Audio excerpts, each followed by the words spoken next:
This is Walter White. I'm a data scientist and I'm running this restaurant which serves eggs. Nothing but eggs for breakfast, lunch, and dinner. Mr. White, I've got an experiment that will blow your mind. Hit me. Mr. White, my preliminary results are off the charts. Last Saturday, I offered a group of people 3 meals a day, breakfast, lunch, and dinner. And at the end of the day, I asked for them feedback, and they loved your egg. It's like they are hooked. Oh dear, how to tell this kid that he made a disaster? Jesse, are you dumb?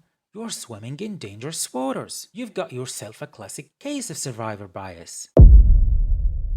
Survivor what? You based your analysis of all people stayed till the final meal. These are the ones who survived till the end. They are already fans of your eggs. You're only capturing their opinions, not those who left earlier. So let's imagine that your group consists of 9 people. You offer them breakfast, some of them like it, 3 of them they didn't like it, so they just didn't show up for lunch. So now your group consists of 6 people. Same thing happened. Some of them just had enough egg for that day and they just left the experiment. And at dinner, you ended up with people who really like the eggs that you make, and hence why their feedback was very positive. Oh shoot! So what you are getting at is that the folks who stuck around for dinner are really enthusiasts for our eggs. The feedback I've collected mainly reflects their opinion, and it doesn't include the perspective of those who departed earlier in the day.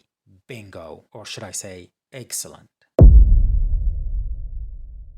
I hope you enjoyed this episode of Breaking Bias in Data Science, and don't forget to watch the rest of the episodes. And if you like this content, please like, share, and subscribe.